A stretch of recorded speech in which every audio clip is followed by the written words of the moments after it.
How to find screenshots on Android full guide. Hey everyone, today we are diving into quick guide on how to find your screenshots on Android devices. Let's get started. First up, let's check the gallery app. This is often the easiest way to find your screenshots. Step 1. Open the gallery app. Look for folder labeled screenshots. Tap on it and voila! Here are all your saved screenshots. If you can find them in the gallery, let's use the file manager.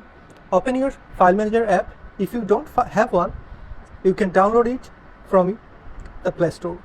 Navigate to the internal storage or SD card, depending on where your screenshots are saved. Find the pictures folder, then look for subfolder called screenshots. Here you will find all your screenshots neatly organized.